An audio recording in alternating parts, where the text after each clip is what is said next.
Hello नमस्कार, स्वागत है एक बार फिर से आप सभी का अपने जी रसायन यूट्यूब चैनल में। मैं उम्मीद करता हूं कि आप लोग स्वस्थ होंगे, मस्त होंगे और अपनी पढ़ाई बेहतरीन तरीके से कर रहे हैं। देखिए क्या हुआ था कि 2-4 दिन हमारी क्लासें बंद थी। थोड़ा गर्मी भी तेज थी और गर्मी के साथ साथ थोड़ा जुकाम बुखार की भी समस्या थी ना। गले में थोड़ा खिचखिच था, इसीलिए क्लासें नहीं हो रही हैं। पर अब इसमें कोई डाउट नहीं है, प्रतिदिन क्लासें होंगी। मैं स्वस्थ हो गया हूँ ना, और थोड़ा अब मौसम भी ठंडा हो रहा है धीरे धीरे। ठीक, तो चलिए हम बात करते हैं अपनी इस क्लास की सेशन की। इस सेशन में हम क्या पढ़ते हैं? क्लास 12 वालों के लिए केमिस्ट्री पढ़ते हैं ना। यूपी बोर्ड हो, एमपी बोर्ड हो, बिहार बोर्ड हो, छत्तीसगढ़, जो भी बोर्ड हो, अगर हिंदी मीडियम से है तो उसके लिए क्लासें हम चलती हैं। उनके लिए सफिशियंट भी होगा, क्योंकि हिंदी बोर्ड का जो सिलेबस होता है, हिंदी मीडियम का जो सिलेबस होता है वो लगभग सेम होता है। थोड़ा सा एक दो चैप्टर इधर उधर होता है। अगर उसको आप लोग कहोगे तो हम क्या करेंगे, देख लेंगे। ठीक, जो छूटेगा आप लोग कमेंट कर दीजिएगा, उसको हम कंप्लीट करा देंगे। ठीक, तो चलिए चलते हैं हम अपने टॉपिक पर। देखिए पिछली क्लास में हम क्या पढ़े थे? हम पढ़े थे कि जो है क्वथनांक में उन्नयन पढ़ रहे थे ना। क्वथनांक में जैसे विलयन होता था, विलयन में हमने राउल्ट का नियम ये सब देख लिया था। उसके बाद हमने क्वथनांक का उन्नयन के बारे में चर्चा की थी।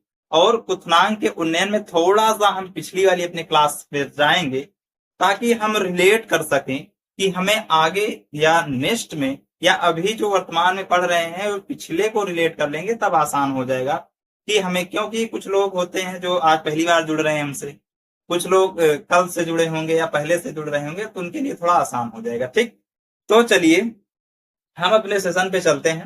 और चलने से पहले सब लोग एक बार इस इवेंट को ज्यादा से ज्यादा लाइक करिए, शेयर करिए और सब्सक्राइब करिए। और जितने लोग आज हमसे नए जुड़ रहे हैं वो सब लोग सब्सक्राइब जरूर करेंगे, ताकि सब्सक्राइब करने के बाद बेल आइकन की बटन को जरूर प्रेस करेंगे, ताकि हमारी हर वीडियो का नोटिफिकेशन सबसे पहले आप तक पहुंचे। ठीक, तो चलिए समय बिना नष्ट किए हम आते हैं अपने टॉपिक पर कि हमें क्या पढ़ना है।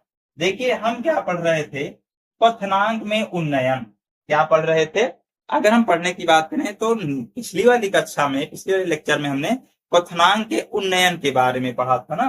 देखिए क्या पढ़े थे? क्वथनांक,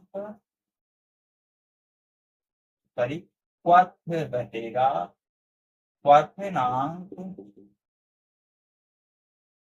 का उन्नयन। क्वथनांक का उन्नयन के बारे में हम देख रहे थे। इसमें हमने क्या किया था? आप लोगों को एक छोटा सा फिगर भी बताए थे ना, एक ड्रॉ लाइन किए थे ऐसे करके, कि ऐसे क्वथनांक का उन्नयन किस पर क्या होता है। थोड़ा सा हम पिछली वाली कक्षा में अपने जाएंगे, पिछली वाली क्लास में यानी पिछले वाले लेक्चर की तरफ, की थोड़ा सा उसमें से हम पकड़ लेते हैं, तब हमें समझ में आएगा। जैसे मान लीजिए इसको हम वाई अक्ष मानते हैं और इसको एक्स अक्ष मानते हैं, ऐसे मानते हैं। मैथ वाले बच्चों को पता होगा और पीसीएम से जो होगा 12th में उन सबको पता होगा। तो ठीक है, देखिए यहां मान लीजिए कोई पॉइंट है, इसको हम क्या मानते हैं? प्रेशर दाब मान लेते हैं, जो वाष्प दाब होता है। और इस वाली लाइन को हम टेम्परेचर टी यानी तापमान से प्रदर्शित करेंगे, तापमान। और इसको क्या? वाष्प दाब। ठीक, यहां तक बात समझ में आई? देखिए यहां पर केमिस्ट्री आपको एकदम जीरो लेवल से पढ़ाया जाएगा, एकदम जीरो लेवल से। इसके लिए आप निश्चिंत रहिए, बेफिक्र रहिए, आपको सब चीजें समझ में आएंगी। देखिए जैसे तापमान यहाँ पर है और ये क्या है? आपका वाष्प दाब है। वाष्प दाब मान लीजिए यहाँ पर हमने क्या मार्किंग कर लिया? 0.1, 0.2, 0.3, यहाँ पर 0.4, यहाँ पर 0.7 चले जाते हैं, यहाँ पर 1 एटीएम कर देते हैं, 1 एटीएम। 1 एटीएम जो 1 एटीएम दाब होता है, जो 1 एटीएम दाब होता है वो वायुमंडलीय दाब होता है। और जो हमारा क्वथनांक क्या कह रहा था कि वायुमंडलीय दाब के जब बराबर हो जाता है, तब क्या करते हैं हम? तापमान को, उसको क्या कहते हैं? क्वथनांक का उन्नयन कहते हैं। जैसे कि मान लीजिए हमारे तापमान यहाँ पर, मान लीजिए यहाँ 10 डिग्री, इस पर 10 डिग्री तापमान, यहाँ पर 20 डिग्री तापमान, यहाँ पर 30 डिग्री तापमान, यहाँ पर मान लीजिए 40 डिग्री तापमान। ठीक, अब देखिए हम क्या पढ़े थे इसकी परिभाषा में कि जहां पर 1 एटीएम दाब हो जाए, बाहरी दाब, वायुमंडलीय के बाहरी दाब जब प्राप्त हो जाए, उसे हम क्या कहते हैं, क्वथनांक का उन्नयन कहते हैं। और इसके लिए हमें जैसे मान लीजिए यहाँ 40 डिग्री तापमान लिया। अब जैसे मान लीजिए हमने यहां से वाष्प दाब को क्या किया, शुरू किया है चलना, तापमान देना शुरू किया है, ठीक। अब देखिए इसको क्या करना है, 1 एटीएम तक जाना है। 1 एटीएम तक जाने के लिए मान लीजिए इसकी एक रेखा 1 एटीएम यहां पर आती है। ये अगर दाब 1 एटीएम हो जाए तो समझ लीजिए कि ये वायुमंडलीय दाब से वायुमंडलीय दाब से क्या है, बाहर, यानी जो प्रेशर है वो क्या है, 1 एटीएम हो जाए, यानी बाहरी वायुमंडलीय गैस में प्रवेश कर रहा है, ठीक। तो इस चीज को आप ध्यान देंगे, यहाँ पर क्या हो रहा है, ऐसे बाहर जा रहा है। अब देखिए हमने एक वाष्प दाब में आपको एक और चीज बताई थी कि जैसे मान लीजिए हमारे पास कोई वाष्प दाब का, इसमें मान लीजिए एक बॉक्स है, यहाँ दिख रहा है। इस बॉक्स में मान लीजिए हमारे पास कुछ पदार्थ है, जैसे एक ए है यहाँ पर, ये यहाँ पर, ये यहाँ पर, यानी कहने का मतलब वाष्प के कितने कण हैं, 4 कण। क्या है, 4 कण हैं। अगर 4 कण हैं तो इसमें वाष्प दाब क्या बनेगा, अधिक बनेगा। क्या बनेगा, वाष्प दाब अधिक बनेगा, ठीक। इस चीज को समझिएगा कि वाष्प दाब अधिक बनेगा। अगर इसमें इस कण में अगर कुछ अवाष्पशील पदार्थ मिला दिए जाएं तो क्या होगा, वाष्प दाब कम बनेगा, क्योंकि जो वाष्प दाब के कण की स्थान ले रहा था उसमें कुछ अवाष्पशील तत्व मिल गए, अवाष्पशील पदार्थ मिल गए हैं। क्योंकि जो अवाष्पशील पदार्थ होता है उसका कोई वाष्प दाब नहीं बनता है, इसी को हम यहाँ पर देखेंगे। तो इसमें मान लीजिए एक दूसरा हमने बीकर लिया और इसमें मान लीजिए ए वाष्पशील डाल दिया, दूसरा यक्त डाल दिया, फिर ए, फिर यहाँ ये। अब देखिए यहाँ पर जो कण है वो कण कितने बचे, 2, और 2 कण किसके आ गए, अवाष्पशील के, अवाष्पशील के कण आ गए, ठीक। अवाष्पशील के कण आ गए, इसका मतलब इसका वाष्प दाब कम बनेगा, इसका मतलब वाष्प दाब कम बनेगा, ठीक। ये बात समझ रहे हो ना कि इसमें वाष्प दाब कम बनेगा। अब अगर हम मान लीजिए पहले कण की बात करें तो यहां से चलता है और ऐसे चलते चलते चलते क्या करता है, ऐसे झूले टाइप में यहां पहुंच जाता है। 1 एटीएम पे जैसे पहुंचा तब यहां पर अगर हम टेम्परेचर देखेंगे तो यहाँ 40 डिग्री हो रहा, यहाँ पर 40 डिग्री सेल्सियस यहाँ लगा लीजिएगा, ठीक। ऐसे 40 डिग्री सेल्सियस 1 एटीएम दाब पर कितना तापमान बढ़ रहा है, 40 डिग्री सेल्सियस। अगर मान लीजिए यही, ये मान लीजिए ए पदार्थ के लिए है ए वाली लाइन, ठीक, जिसमें सिर्फ कण है, अवाष्पशील पदार्थ नहीं है। अगर मान लीजिए हम अवाष्पशील ये जो विलयन है, अगर हम विलयन की भी इसी तरह ग्राफ बनाएं, क्वथनांक उन्नयन का ग्राफ बनाएं तो यहीं से स्टार्ट होगा। लेकिन एक चीज इसमें ध्यान रखने वाली बात यह है कि ये अवाष्पशील पदार्थ इसमें हैं और इसमें 1 एटीएम के ताप पर जाने के लिए तापमान अधिक लगाना पड़ेगा। क्या लगाना पड़ेगा, तापमान अधिक लगाना पड़ेगा। इस चीज को यहां से समझिए। मान लीजिए यहां से आपकी विलयन वाली रेखा ऐसे चली, ऐसे विलयन वाली रेखा चली, ये यहां जाके मिलती है, यहां 1 एटीएम दाब पर तो जा रही है, लेकिन इस जो जिसमें सिर्फ कण ही कण है, वाष्पशील पदार्थ ही हैं, वो तो यहीं जाके 1 एटीएम पर कंप्लीट हो रहा है। लेकिन जिसमें अवाष्पशील पदार्थ हैं वो क्या कर रहा है, कुछ आगे जाके ऐसे कुछ आकार बना रहा है, और ये आकार जो बना रहा है इसको हम यहाँ एक्स मानते हैं, ये 50 डिग्री सेल्सियस पे बना रहा है। अब देखिए ये विलयन वाली रेखा है ग्राफ में। अब देखिए ये जो है कण में, उसमें तो अवाष्पशील है नहीं, और जिस पदार्थ में, जिस विलयन अवाष्पशील पदार्थ की संख्या जितनी कम होगी वाष्प दाब उतना अधिक बनेगा। इस बात को आप गौर करिएगा, ठीक। अब देखिए यहां पर जब बना तो इसके बीच में दूरी बनी, बनी ना दूरी। हम ये जो है, ये जो है, ये जो द्रव्यमान है इसको हम क्या कहते हैं, कि क्या कहते हैं, पथनांक, पथनांक उन्नयन, उन्नयन, ठीक, जिसे हम डेल्टा टीवी से प्रदर्शित करते हैं। और ये भी क्या है, क्वथनांक का उन्नयन ये भी है, लेकिन ये जो है ये उस विलयन का है जिस विलयन में अवाष्पशील पदार्थ घुलित हैं या अवाष्पशील पदार्थ हैं। इसीलिए इसको भी हम क्या मानेंगे, डेल्टा टीवी1। अगर हम इसको थोड़ा सा देखें तो डेल्टा डेल्टा टीवी डेल्टा टीवी1 यहां तक दिख रहा है, हाँ दिख रहा होगा शायद। तो इसको हम क्या लिख सकते हैं, अगर इसको हम माइनस करें यहाँ क्या हो जाएगा, डेल्टा टीवी। कितना हुआ, डेल्टा टीवी का मतलब है क्वथनांक। ठीक, क्वथनांक, डेल्टा टीवी का मतलब है क्वथनांक। यहां तक हमने पिछली कक्षा में देख लिया था, यहां तक किसी को कोई दिक्कत नहीं होनी चाहिए। आज हम क्या देखने वाले हैं, इसके उन्नयन के जो प्रयोग हुए थे उनके बारे में। ठीक, तो चलें फिर आज जो हमें पढ़ना है उसकी चर्चा करते हैं। चलिए इसको हटाएं।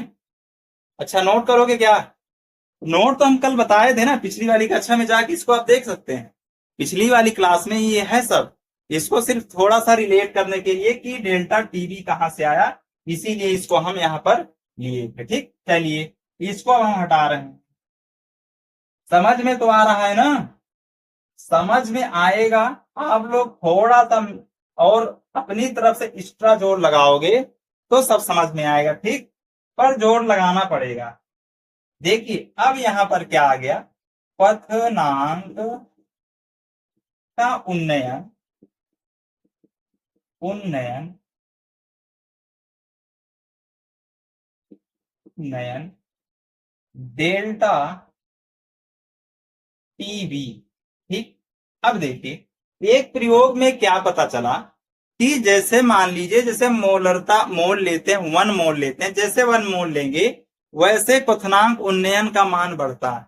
क्या होता है, क्वथनांक उन्नयन का ये प्रयोग किया गया, ये वैज्ञानिकों द्वारा प्रयोग किया गया है कि मान लीजिए अगर हम मोलरता या मोललता, यम बराबर मोललता अगर किसी चीज की 5 है या 1, मान लीजिए 1 लेते हैं, तो इसका जो क्वथनांक पॉइंट होगा जिसे हम क्वथनांक का उन्नयन कहते हैं वो क्या हो जाएगा, यहां पर 1 है तो यहां पर 5 हो जाएगा क्वथनांक उन्नयन।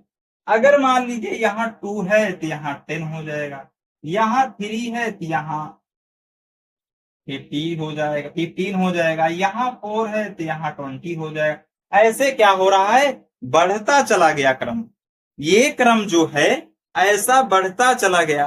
तो इस प्रयोग से एक उन्नयन क्वथनांक उन्नयन का मान निकला कि जो उन्नयन क्वथनांक है वो किसके प्रोपोर्शनल है, मोललता के, मोबिलिटी के, यानी मोबिलिटी यानी मोललता के विपरीत है, यानी प्रोपोर्शनल है।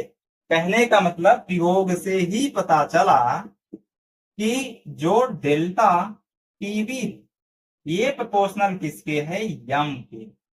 इस बात को समझ पाए आप कि जो डेल्टा टीवी है, डेल्टा टीवी का मतलब है क्वथनांक उन्नयन, और प्रोपोर्शनल का मतलब है ये कि अगर यम बढ़ेगा तो ये भी बढ़ेगा, ये बढ़ेगा तो यम भी बढ़ेगा। यानी कहने का मतलब दो, अगर कोई एक भागेगा तो दूसरा भी भागेगा। ठीक, यहां तक बात समझ में आई।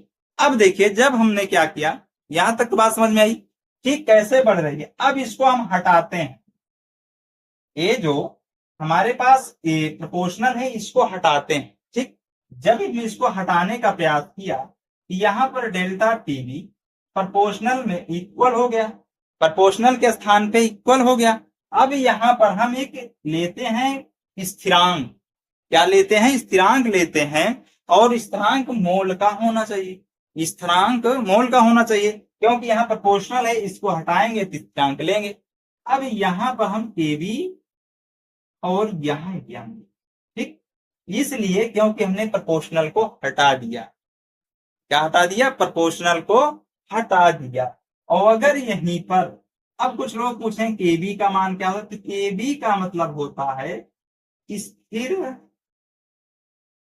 स्थिरांक स्थिरांक मोललता उन्नयन, उन्नयन। केबी का मतलब है स्थिरांक, मोललता उन्नयन या मोलल, मोलल क्या है, मोलल उन्नयन स्थिरांक, मोललता या मोलल उन्नयन स्थिरांक लिखे या स्थिरांक मोललता उन्नयन लिखे, एक की बात है। के बी का मान ये हो गया, ठीक। अब देखिए अगर हम इसको हटाना भी चाहें यम को, तो यम मोल बराबर क्या होता है, मोल बराबर होता है यम बराबर क्या होता है, अगर 1 हम मानते हैं यहां पर, अगर इसके साथ हम ये लिखते हैं तो क्या होता है, मोल बटे में केजी। अगर 1 मोल की बात करें तो क्या हो जाएगा, वो यम बटे में केजी, यही होगा ना, केजी मोल बटे में केजी, यही होगा। यहां तक कोई डाउट नहीं होना चाहिए। लेकिन इसको हम हटाने से पहले थोड़ा सा इसमें हम देखते हैं कि इसको और हम कैसे लिख सकते हैं, ठीक। तो ऊपर ऊपर के हटाएं, ऊपर लिख लिए हो। अच्छा, कहाँ नहीं समझ में आ रहा है बताओ, कहाँ नहीं समझ में? अरे भाई देखिए मोल बराबर क्या होता है, मोल बराबर होता है मोल बटे में केजी। अगर हम एक मोल बराबर रखें, एक मोल बराबर मोल बटे केजी, तो इसको हम क्या लिख सकते हैं, डेल्टा टी वी इक्वल के भी लिख सकते हैं, ऐसे भी लिख सकते हैं, लिख सकते हैं कि नहीं लिख सकते, लिख सकते हैं ना, लिख सकते हैं ना। हाँ, इसकी परिभाषा भी हम देखेंगे, उसमें कोई डाउट नहीं है। हम परिभाषा भी देखेंगे, इनके न्यूमेरिकल भी देखेंगे, किसी प्रकार की दिक्कत नहीं होगी, ठीक। बस आप लोग थोड़ा पेशेंस रखिए, ठीक। चलिए आगे हम देखते हैं, इसको ऊपर नोट कर लिए हैं, इसको हटाए नहीं भी नीचे दिखेगा नहीं, नीचे दिखेगा नहीं। चलिए हटा रहे हैं, ठीक। ऊपर वाली लाइन हम हटा रहे हैं, ऊपर वाली लाइन हटा रहे हैं, ठीक। अब देखिए इसको थोड़ा सा, यहां से हमें क्या मिला, डेल्टा के बी एम, क्या मिला, डेल्टा, डेल्टा पीवी इक्वल क्या मिला, डेल्टा, यहाँ डेल्टा नहीं हुआ, यहाँ के बी एम। इसको अगर हम थोड़ा सा और डीप में जाएं तो यम जो है, यम किसको प्रदर्शित कर रहा है, मोल को प्रदर्शित कर रहा है। समीकरण 1 है, इसमें यम किसको प्रदर्शित कर रहा है, मोल को, मोल को। और यम बराबर क्या होता है, इसको देखिए ध्यान से, यम बराबर होता है विलयन के मोल, क्या होता है, विलयन के मोल बटे में विलायक का केजी में भार, ठीक। विलय का मोल बटे में विलायक का केजी में भार। यहां तक बात समझ में, इसको हमने पहले भी बताया है कि मोल बटे क्या होता है, जो मोललता होती है वो विलेय का मोल बटे में विलायक का, मोल और मोललता में फर्क है, ठीक। तो मोललता बराबर क्या होता है, विलेय का मोल बटे में विलायक का भार। अब इसको इसके स्थान पे रखते हैं तो यहाँ क्या बन जाएगा, डेल्टा ईबी इक्वल के बी, विलेय का मोल बटे में विलायक का केजी में भार, केजी में भार। इसको हम इसलिए बता रहे हैं कि जो न्यूमेरिकल आपके पास आएगा, जो एग्जाम्पल आएगा आपके पास, उसमें ये सब पूछे जाएंगे। इन सब में ऐसे पूछ लेगा ना विलायक का केजी में भार, तो आप यम में कंफ्यूज हो जाओगे, क्योंकि हमने आपकी जिम्मेदारी ली है कि आपको एकदम सरल से एकदम निजी निचले स्तर से हाई स्तर पे ले जाना है। उसके लिए हमें भी एफर्ट लगाना पड़ेगा एक्स्ट्रा ना। तो वही बात कर रहे हैं कि अब देखिए अगर हम इसको अब आगे चलें, डेल्टा टी बी बराबर के बी, अब इसे हम और लिख सकते हैं, यहाँ जो विलेय का मोल है, विलेय का, अब मोल की बात कर रहा है तो मोल बराबर क्या होता है, मोल बराबर अगर हम बात करें तो विलेयन, विलेय जो होता है उनके ग्राम, विलेय, विलेय के ग्राम बटे में विलेयन का अणुभार, ठीक। यहां अगर फिर हम यम की बात करें, मोल की बात करें तो क्या होता है, विलेय का ग्राम बटे में विलायक का अणुभार, क्या है, विलेय का अणुभार, ठीक। इस बात को आप समझिएगा, विलेय का ग्राम में मोल, किसमें, ग्राम में बटे में विलेय का अणुभार, विलेय का अणुभार। ठीक, यहां तक बात समझ में। अणुभार और फिर क्या है, विलायक का केजी इंटू 1 बटे में, यहां दिख रहा है नहीं दिख रहा, दिख रहा है नहीं दिख रहा होगा ना।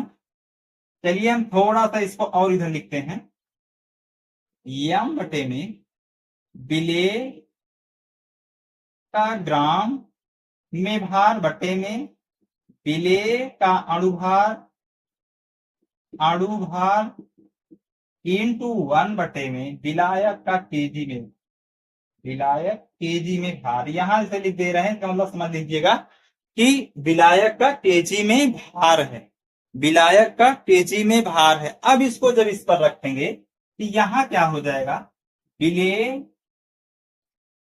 का ग्राम में भार बटे में विलेय का अणुभार, विलेय का अणुभार इंटू 1 बटे में विलायक का केजी में भार। ठीक, विलायक का केजी में भार। ठीक, हाँ कोई दिक्कत नहीं है, इसको आप पहले भी लिख सकते हो, इसको आप यहां भी लिख सकते हो, जैसे कि इसमें लिखा गया इसमें भी लिख सकते हो, या इसको पहले भी, इसको ऐसे भी लिख सकते हो, कोई दिक्कत नहीं है।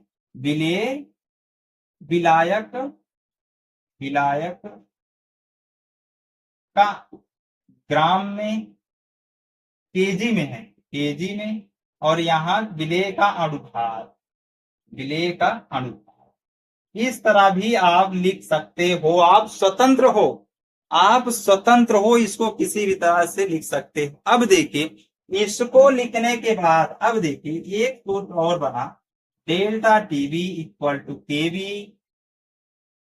यहां इक्वल नहीं लगेगा, सॉरी हमने इक्वल लगा दिया। यहां विलेय का क्या होगा, ग्राम बटे में, यहां विलेय लिख लीजिएगा ऐसे, तब आपको दिमाग में रहेगा, ध्यान रहेगा।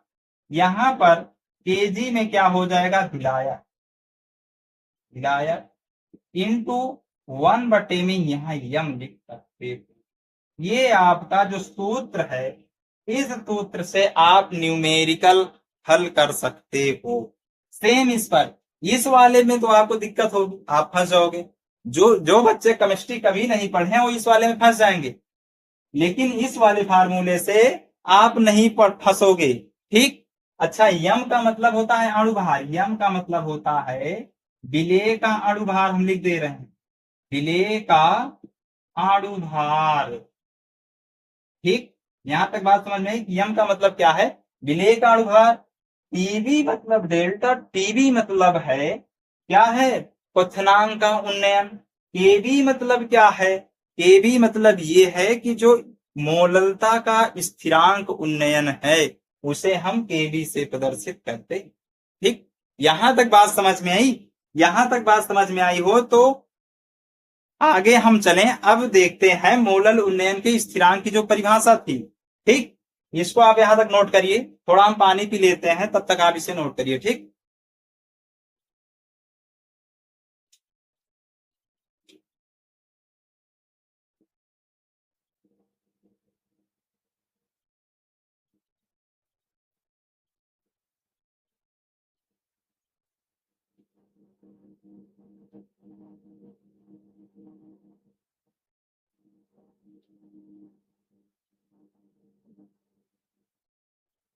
ठीक, नोट कर लिए, हटाएं। अब हम आते हैं इसकी परिभाषा पर। ठीक, इसको नोट कर लिए हैं सब लोग, तो हटा। ठीक, अब इसकी हम परिभाषा पे आते हैं। इसकी परिभाषा में हमें क्या मिला था, डेल्टा टीबी इक्वल टू केबी, ये भी मिला था। अब इसकी अगर हम परिभाषा की बात करें तो परिभाषा क्या लिखेंगे कि मोलल उन्नयन स्थिरांक की परिभाषा देखते हैं। ठीक, इसकी इसकी तो हमने देख ली है, इसकी देखते हैं कि मोलल का उन्नयन, उन्नयन स्थिरांक। ठीक, इसकी बारे में हम बात करते हैं। अब देखिए, इसके बारे में एकदम सिंपलता है कि मोललता क्या है। जब मोललता क्या करे, जब मोललता का मान 1 केजी बटे में, मोल बटे में केजी होगा, क्या होगा, केजी बटे में होगा। बात समझ रहे हैं कि जो मोललता है, यानी मोललता उन्नयन स्थिरांक है, इसकी हम परिभाषा की बात कर रहे हैं। अगर इसकी हम परिभाषा की बात करें तो ऐसे, जब मोललता क्या होगी 1 केजी, मोललता क्या होगी 1 मोल इक्वल 1 बटे केजी होगी, यानी मोल बटे केजी का मान। देखिए जब ऐसे लिख दे रहे हैं, बोलने में थोड़ा सा मतलब वो होता है ना, हम लिख दे रहे हैं, लिखने समझ में आ जाए। जब मोललता का मान, जब मोललता का मान 1 मोल क्या है, जब मोललता का मान 1 मोल बटे केजी हो, 1 मोल बटे केजी होगा, क्या होगा, जब मोललता का मान 1 मोल बटे केजी होगा, तब क्वथनांक उन्नयन क्या होगा, क्वथनान उन्नयन इक्वल या बराबर मोललता उन्नयन स्थिरांक के बराबर होगा। इस बात को समझ रहे हैं कि मोलल उन्नयन या मोललता उन्नयन क्या होगा, जब इसके बराबर होगा, जब मोललता का मान 1 केजी, मान 1 मोल पर केजी मोलल क्वथनांक मान होगा, ठीक, क्या होगा, जब मोललता का मान 1 मोल बटे केजी होगा तथा क्वथनांक के उन्नयन क्या है, तथा क्वथनांक, यहां क्वथनांक के उन्नयन क्वथनांक उन्नयन तथा का मतलब है, यह कामा लगाइए, तथा लगाइए, कामा मोलल उन्नयन स्थिरांक कहलाता है। जब होगा तभी क्वथनांक के उन्नयन क्या कहलाएंगे, मोलल उन्नयन स्थिरांक, ठीक, कामा तब क्या कहलाएंगे, मोलल उन्नयन स्थिरांक। इस बात को समझ लिए कहलाते हैं, ठीक। थोड़ा क्या है ना कि पहली बार लिखने में थोड़ा दिक्कत होती है, बात फंस जाती है ना, बोर्ड पे लिखाना, ऐसे बोर्ड पे लिखाना ना, तो इसीलिए थोड़ा सा दिक्कत है, पर कोई बात नहीं है। आप लोग अगर सपोर्ट बनाए रहेंगे, आप लोग को सहयोग रहेगा, तो और हम बेहतर करते जाएंगे, ठीक, इसमें कोई दो राय नहीं है। हम दिन प्रतिदिन इंप्रूव करते हैं, किसी भी चीज में कार्य करें, किसी भी क्षेत्र में करें, किसी भी एरिया में करें, हम दिन प्रतिदिन अगर पर डे रूटीन की तरह अगर उसे लेते रहेंगे तो एक न एक दिन इंप्रूव कर ही जाएंगे, ठीक। तो इस बात से आप लोग घबराइएगा नहीं, ठीक। चलिए, अगर अब इसके हम क्या बात करते हैं, इसकी इकाई की बात करते हैं। अगर हम इकाई की बात करें तो हमें क्या मिला था, डेल्टा टीबी इक्वल, क्या मिला था, डेल्टा टीबी इक्वल केबी यम मिला था, डेल्टा टीबी इक्वल क्या मिलता, केबी यम मिला था ना, यही मिला था, यही मिला था कि नहीं मिला था। अब देखिए, अगर इसमें हम थोड़ा सा यम को क्या करें, इससे डिवाइड करें, डेल्टा टीबी बटे में यम इक्वल टू केबी लिख सकते हैं ना, लिख सकते हैं। अगर इसको हम लिखते हैं तो यहां पर क्या हो जाएगा, के स्थिरांक ही है के, तो के बरे इक्वल क्या हो जाएगा, मोल दिख रहा है यहाँ पर, नहीं दिख रहा, अरे यार यही तो दिक्कत है ना, इसको हम यहां से बता रहे हैं थोड़ा। देखिए इसको हम क्या लिख सकते हैं, अब के बटे में यम, के बटे में यम लिख सकते हैं, या के बटे में मोल पर केजी लिख सकते हैं, यम लिखें या मोल पर केजी लिखें, हम यहाँ मोल पर केजी लिख लेते हैं, मोल पर केजी इक्वल क्या हो जाए, इक्वल में हमारे पास केबी है ही, क्या है, केबी है, एक तो ये होगा, ठीक, एक तो ये होगा। देखिए टी जो है वो तापमान पर निर्भर करता है, ये जो है ये टी तापमान है, ये टी तापमान है, ठीक, तापमान है।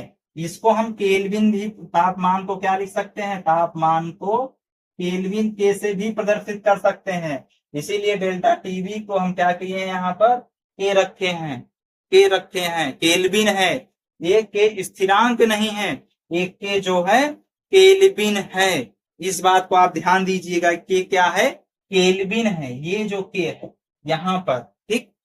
यहां तक बात समझ में आई? समझ में आई कि नहीं? हाँ, अबे उसमें अभी इसमें और है, के बराबर क्या हो जाएगा, केजी क्या हो जाएगा, अगर मान लीजिए के बटे में मोल इंटू केजी करेंगे तो क्या हो जाएगा, mole into kg equal to के भी कर देंगे। इसको ऐसे भी लिख सकते हैं ना, के बटे में मोल इंटू केजी इक्वल के बी, ऐसे भी हम इसकी इकाई लिख सकते हैं, ठीक। इसकी ऐसे ही हम इकाई लिख सकते हैं, ठीक। यहां तक बात समझ में आई? नोट करिए जल्दी, नोट करिए, फिर इसके बाद हम आगे और बताते हैं, ठीक। हाँ, एक केल्विन है, के स्थिरांक नहीं है, क्योंकि यहाँ पर टी तापमान है ना, तापमान को हमने के लिखा है, टेम्परेचर को टी हटा के के हमने लिखा है। चलिए हटाएं, फिर स्क्रीन शॉट ले लीजिए या कुछ भी कर लीजिए, पर हटा रहे हैं, ठीक। अब हम देखते हैं मोल उन्नयन, मोलल उन्नयन का सूत्र देखते हैं, ठीक।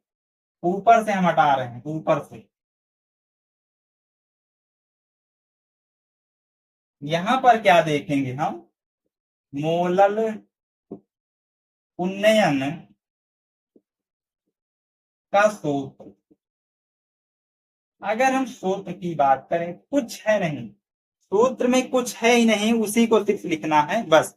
जैसे हमें क्या लिखना है, के बी इक्वल टू P2 लिखना है, P2 बी नॉट स्क्वायर, क्या लिखना है, के बी, यहाँ पी नॉट स्क्वायर बटे में 1000 डेल्टा एच लिखना है, क्या लिखना है, 1000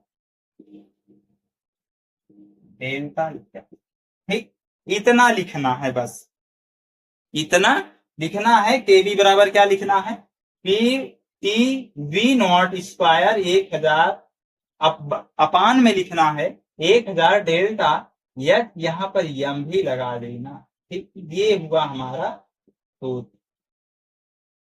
इसको ऐसे डेल्टा मान लीजिए, ये हमारा सूत्र हुआ के बी बराबर, ठीक। ये मोल उन्नयन की हम बात कर रहे हैं ना, मोल उन्नयन का जो सूत्र होता है, ठीक। इसमें हम बता रहे हैं कि किसके मान क्या होता है, स्थिरांक क्या है, के बी क्या है, इसको भी बता। जैसे इसमें आर दे रखा है, आर भी दे रखा है, आर दे रखा है, के दे रखा है, आर दे रखा है, के दे रखा है, ये बताओ।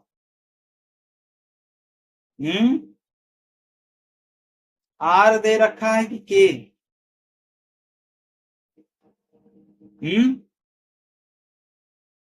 आर दे रखा है कि के? पी टी, हाँ वो पी है, T square, T not be square है, ठीक। चलिए देखिए, इसमें जो टी बी नॉट स्क्वायर, यहां पर देखिए टी वी ऐसे है ना, इसका मतलब क्या होता है, अगर टीबी की मान इसकी अगर हम बात करें तो टीबी नॉट बराबर होता है विलायक का स्थिरांक या विलायक का उन्नयन या क्वथनांक, विलायक का क्वथनांक, यहां तक दिख रहा है, क्वथनांक दिख रहा है ना, ठीक। उसके बाद देखिए जो केबी दिया है, केबी जो दिया है, केबी का मतलब हमें हमने देखा कि मोलल उन्नयन स्थिरांक, उन्नयन उन्नयन स्थिरांक, ठीक। और इसमें क्या दिया है, और अगर इसमें डेल्टा वीएच की बात करें, डेल्टा वीएच क्या है, इसमें वाष्पन की उष्मा है या वाष्पन की उष्मा, डेल्टा वीएच ए वी, यहां पर डेल्टा वीएच क्या है, वाष्पन, वाष्पन उष्मा। देखिए डेल्टा वीएच क्या है, वाष्पन उष्मा है। केबी क्या है, केबी क्या है, केबी क्या है, विलायक के लिए है, विलायक के लिए है, यानी सॉरी एक मिस्टेक हो गया यहाँ, विलायक के लिए, ये विलायक के लिए, विलायक के लिए, विलायक के लिए। और इसमें क्या बचा, यम जो है, यम क्या है, विलेय का अणुभार है, अणुभार है विलायक का या विलेय का, जो भी आप मिलाएंगे, कहने का मतलब विलायक रखेंगे तो उसका क्या है, वो अणुभार है। विलायक का अणुभार, ठीक। आर क्या है, आर भी इसमें कहीं कहीं आपको देखने को मिलेगा।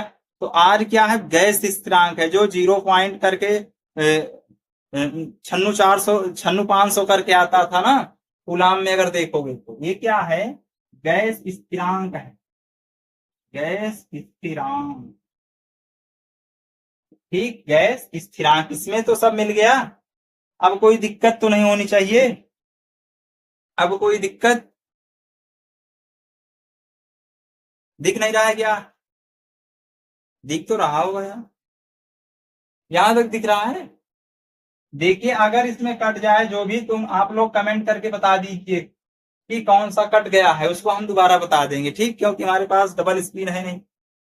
ये बात आप देख रहे हो, हमारे दोनों हाथ में जो जो है आपको दिख रहा है ना, हम देख सकते नहीं।